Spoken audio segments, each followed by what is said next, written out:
अस्सलाम वालेकुम। तो हम ओ लेवल IGCSE मैथ्स में चैप्टर पढ़ रहे थे सेट्स एंड वेन डायग्राम्स। ठीक है। तो अब हम कुछ क्वेश्चंस करते हैं पास्ट पेपर्स के। ठीक है।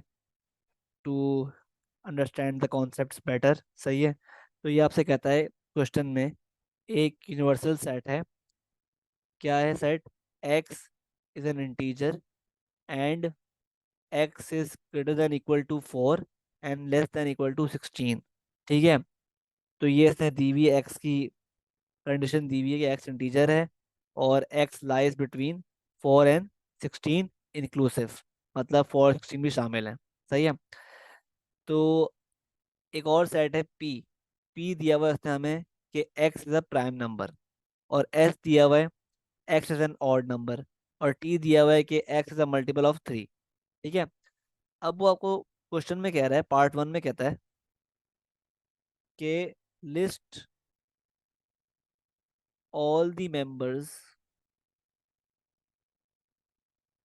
members of the set S intersection T. ठीक है। तो ये फाइंड करने के लिए we will first have to know कि एस और टी में मेंबर्स कौन कौन से हैं। तो अगर हम देखो, हमारे पास ना ये एस और टी सारे सेट्स हैं ना, ये लिखे हुए वर्डिंग फॉर्म में। तो हम क्या करेंगे, we will first convert this wordings into numbers. कि अगर मेरे पास लिखा हुआ है कि एस एक ऑड नंबर है। सही है। अब ऑड नंबर ऑब्वियसली हम डिराइव करेंगे इसको किससे? यूनिवर्सल सेट से। यूनिवर्सल सेट में क्या क्या नंबर्स हैं? 4 से लेकर 16 तक इंक्लूसिव। तो हमें ऐसे ऑड नंबर तलाश करने हैं जो कि बिटवीन 4 एंड 16 हो, और सही है, बिटवीन 4 एंड 16 हो बेसिकली। ठीक है। तो 4 और 16 के दरमियान में कौन कौन से ऑड नंबर्स हैं? तो मेरे पास 5 ऑड नंबर है, कॉमा 7, 9, 11, 13 और 15। ठीक है। ये ऑड नंबर्स हैं बिटवीन 4 एंड 16 इंक्लूसिव। ठीक है। तो ये मेरा हो गया सेट एस, क्योंकि सेट एस क्या था? X is N odd number. Similarly अगर बात करें टी की, तो टी बोल रहा है भाई x is a multiple of 3। तो हम इस यूनिवर्सल सेट से मल्टीपल ऑफ 3 डिराइव कर लेते हैं। तो मुझे बताओ भाई, 4 एंड 16 के दरमियान, 4 और 16 के दरमियान मल्टीपल ऑफ 3 कौन कौन से हैं? तो एक तो हो गया 6, 9 और 12, और इन दी एंड 15। ये आ गए मल्टीपल ऑफ 3 जो हमने डिराइव किया है फ्रॉम द यूनिवर्सल सेट। ठीक है। अब वो कह रहा है कि अब बताओ मुझे भाई कि एस इंटरसेक्शन टी क्या बनेगा। तो एस इंटरसेक्शन टी के मेंबर्स जो हैं वो क्या होंगे? जो एस और टी दोनों में कॉमन हो। ऐसे कौन से एलिमेंट्स हैं या मेंबर्स हैं जो कि एस और टी दोनों में कॉमन है? एक हो गया 9 और दूसरा हो गया 15। तो एस इंटरसेक्शन टी क्या हो गया? 9, 15। ये आपका आंसर आ गया। ठीक है। तो क्या किया आपने? पहले पहले आपने इन वर्ड्स वाले सेट्स को कन्वर्ट किया इन न्यूमेरिकल फॉर्म। ठीक है। यहाँ लिखा हुआ ये सेट्स जो लिखे हुए हैं ना, क्वेश्चन में लिखे हुए वर्डिंग फॉर्म में। सही है। तो आपका काम है कि इनको पहले कन्वर्ट करो न्यूमेरिकल फॉर्म में। ठीक है। और फिर अप्लाई करो जो क्वेश्चन दिया हुआ है। ठीक है। आई होप बात क्लियर है। सिमिलरली अगर पार्ट टू में लिखा हुआ है, पार्ट टू में आपसे कहता है,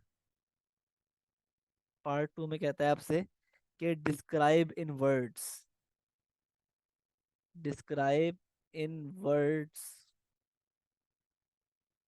द सेट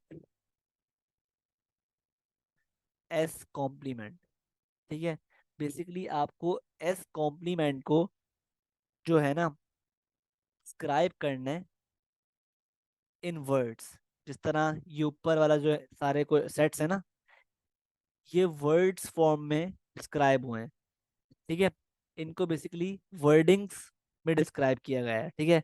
तो हमें क्या बोल रहा है, अगर हम देखें इसको, कह रहा है कि describe in describe in words the set S complement. तो देखो मेरे पास एस जो है सेट वो क्या है, X is N odd number. तो ऑब्वियसली एस कॉम्प्लीमेंट क्या हो जाएगा, एस कॉम्प्लीमेंट मतलब it will contain those elements जो कि एस सेट में नहीं है। सही है, एस कॉम्प्लीमेंट में वो एलिमेंट्स होंगे जो कि सेट एस में नहीं है। सही है, तो क्योंकि मेरे पास सेट एस जो है वो क्या है, odd number, x is N odd number. तो अगर मैं सेट एस कॉम्प्लीमेंट को वर्डिंग्स में लिखूंगा तो किस तरह लिखूंगा, x, x is N even number, even number. ठीक है, तो ये मेरा बन जाएगा सेट एस कॉम्प्लीमेंट। क्योंकि देखो अगर हम देखें, अगर हम क्वेश्चन में देखें तो मेरे पास यूनिवर्सल सेट में 4 से 16 तक के नंबर्स हैं। ठीक है, अब सेट एस में क्या है, सारे ऑड नंबर्स। तो बचे क्या, इवन नंबर्स बचे ना, दैट्स की बात है। अगर ऑड नंबर सारे सेट एस में आ गए तो जो एस के अलावा एलिमेंट्स होंगे वो क्या होंगे, सारे इवन नंबर्स। तो जब भी हमने एस कॉम्प्लीमेंट को लिखा कि x is N even number. ठीक है, आई होप बात समझ में आ गई है। ठीक है, आगे मूव करते हैं। अब कहता है आपसे, अब कहता है कि फाइंड, पार्ट 3 में कहता है कि find N P union T. सही है, तो अब नंबर ऑफ एलिमेंट्स, एन क्या होता है, number of elements in P union T. ये निकालने के लिए we will first have to convert the sets P and T from words form to the numerical form. तो पी मेरे पास क्या है, अभी देख लेते हैं। तो पी कह रहा है कि x is a prime number. तो मुझे बताओ कि 4 और 16 के दरमियान इंक्लूसिव में प्राइम नंबर कौन कौन से हैं। तो 4 नहीं है, 5 प्राइम नंबर है, 5 is a prime number, 7 prime number है, 9 नहीं है, 11 प्राइम नंबर है, 13 प्राइम नंबर है। ठीक है, और टी की बात करें तो टी क्या है, टी बोल रहा है भाई इज अ मल्टीपल ऑफ 3।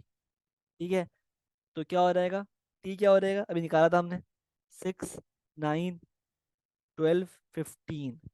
तो अब वो कह रहा है कि find the number of elements in P union T.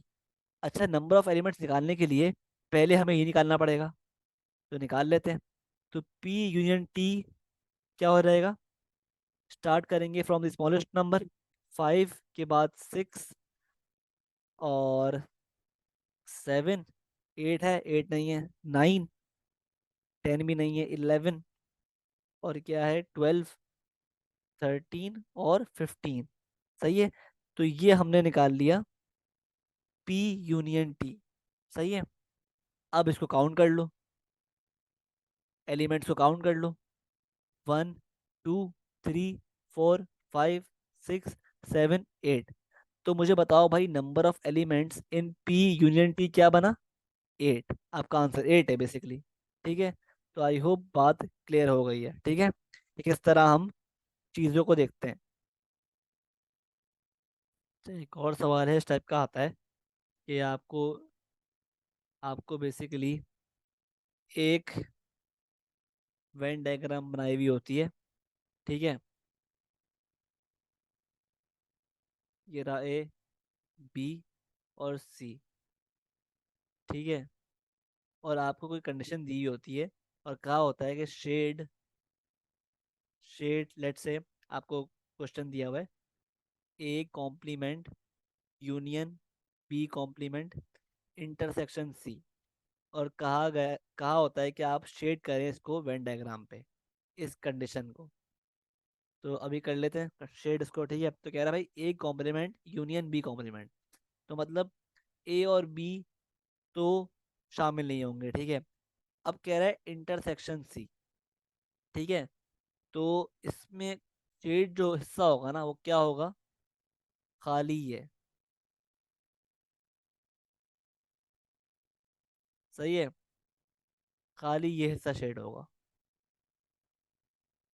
ठीक है।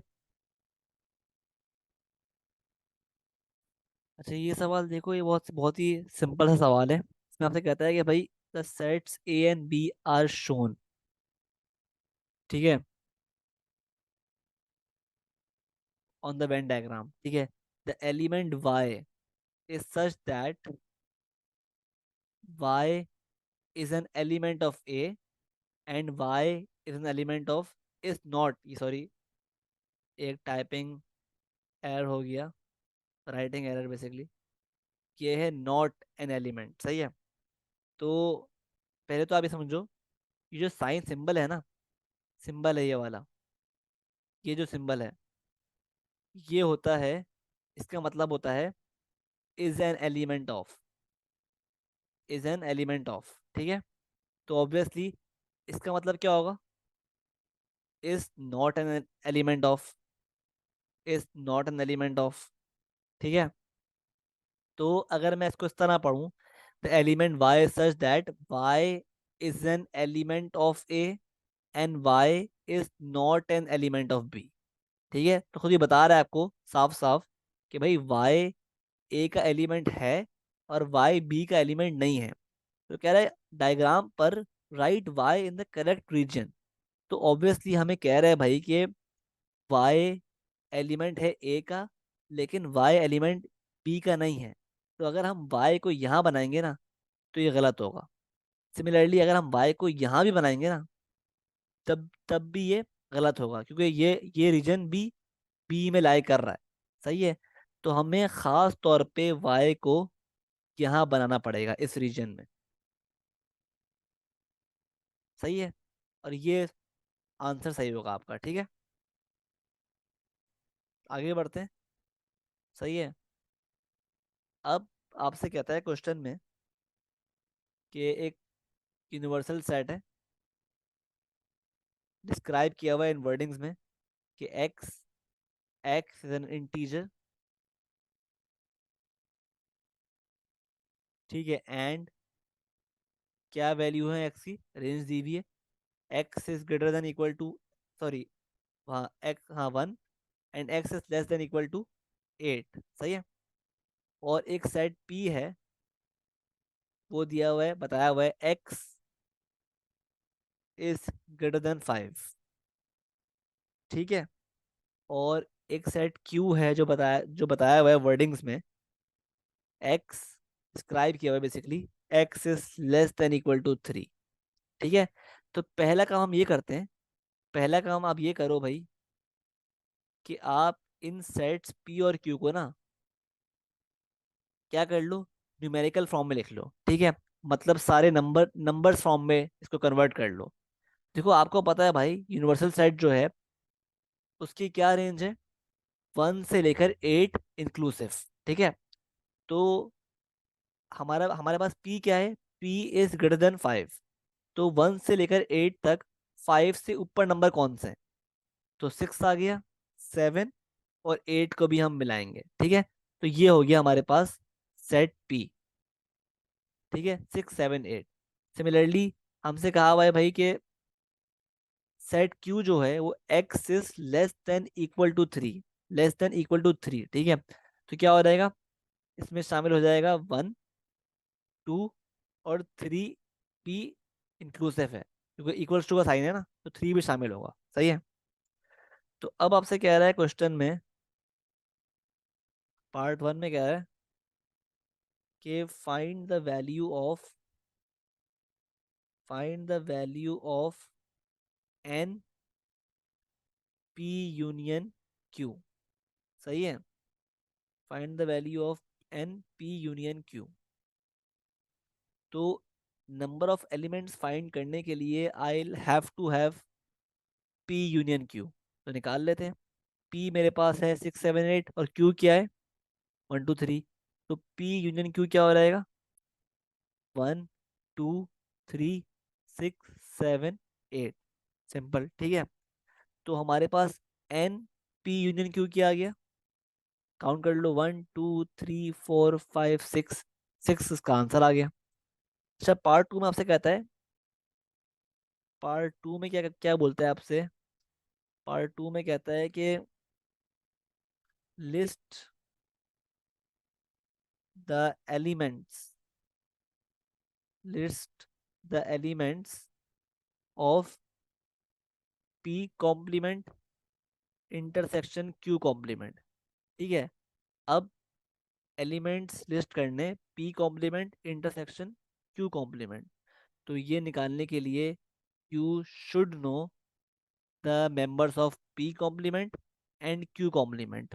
तो देखो भाई, हमारे पास पी के जो एलिमेंट्स हैं वो क्या है, 6 7 8। तो पी डैश यानी पी कॉम्प्लीमेंट के एलिमेंट्स क्या होंगे, पी कॉम्प्लीमेंट के एलिमेंट्स होंगे मेरे पास 1 2 3 4 5 एंड बस 5 तक। ठीक है, बस 5 तक होंगे पी कॉम्प्लीमेंट के एलिमेंट्स। सही है। सिमिलरली अगर मैं बात करूं क्यू कॉम्प्लीमेंट, तो इसके एलिमेंट्स होंगे 3 के बाद वाले 4 5 6 7 8। अब क्या करना है हमें, हमें इन पी कॉम्प्लीमेंट और क्यू कॉम्प्लीमेंट का लेना है इंटरसेक्शन। तो हम क्या करेंगे, हम वो एलिमेंट्स देखेंगे जो दोनों में कॉमन है। तो ऐसे कौन से एलिमेंट्स हैं जो दोनों में कॉमन है, वो है मेरे पास 4 और 5। ठीक है। तो P complement intersection Q complement क्या हो गया, 4 5। ये आपका आंसर आ गया, एलिमेंट्स आ गए। अब ये सवाल देखो, इसमें आपसे कह रहा है, एक क्वेश्चन है, पास्ट पेपर्स में आया था कि आपको बेसिकली एक वेन डायग्राम दी हुई है। ठीक है, सही है। तो वेन डायग्राम आपको दी हुई है बनाकर, और आपको 3 सेट्स दिए हुए, ए बी और सी। ठीक है। अब कहा हुआ है, कंडीशन दी हुई है क्या, कह रहा है shade A intersection B intersection C complement. ठीक है। तो ये हम किस तरह करेंगे, कह रहे हैं भाई A intersection B intersection C complement. अगर तो ये बोलता ना, अगर तो ये बोलता कि शेड करो A intersection B intersection C, तो हम क्या शेड करते, हम शेड करते हम शेड करते ये वाला हिस्सा। सही है। लेकिन अभी इसने क्या क्या बोला है, अभी इसने बोला है, अभी इसने बोला है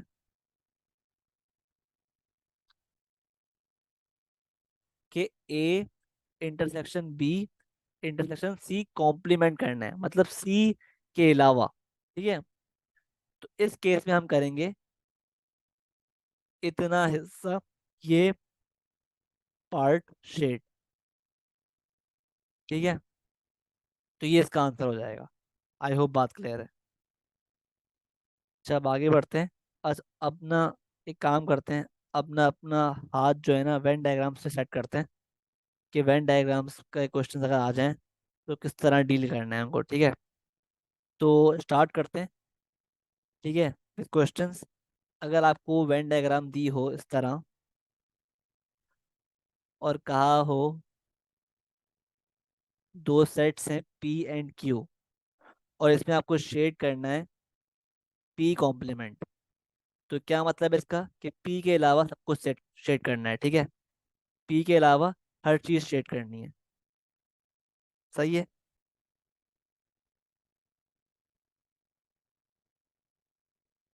तो इस तरह आप शेडिंग कर दोगे।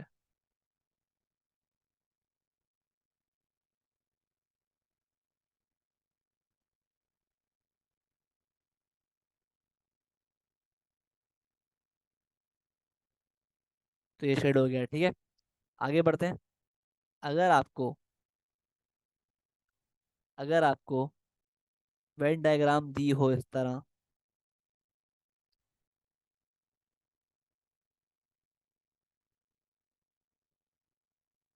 पी एंड क्यू, और कहा हो कि शेड करें पी यूनियन क्यू को, तो किस तरह करोगे।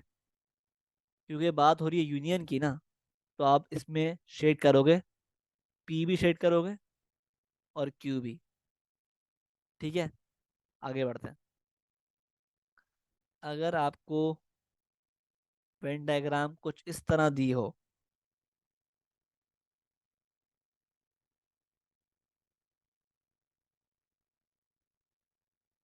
पी और क्यू दिया हुआ है और कहा हुआ है कि अब की बार शेड करो पी इंटरसेक्शन क्यू, तो इसमें क्या करोगे आप? क्योंकि इसमें इंटरसेक्शन नहीं है, नहीं हो रही, ठीक है, कुछ कॉमन नहीं है, तो आप क्या करोगे? आप लिखोगे भाई ये क्या है, एक नल सेट, मतलब डिसजॉइंट सेट्स। ठीक है, ये आपका आंसर हो जाएगा। सही है। सिमिलरली अगर आपको दिया हुआ है डायग्राम इस तरह दी हुई है, पी एंड क्यू की,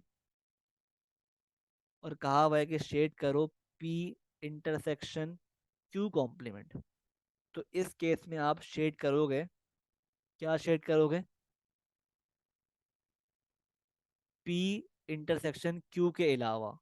ठीक है, तो क्यू के अलावा है क्योंकि, तो इसलिए पी आप पूरा शेड कर दोगे बस। ठीक है, आगे बढ़ते हैं। अगर आपको कुछ ये दिया हो वेन डायग्राम,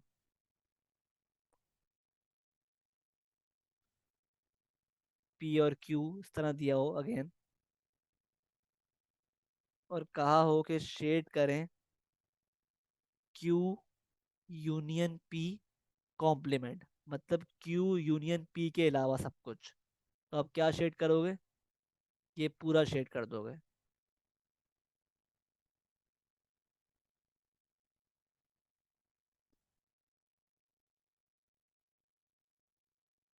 ठीक है,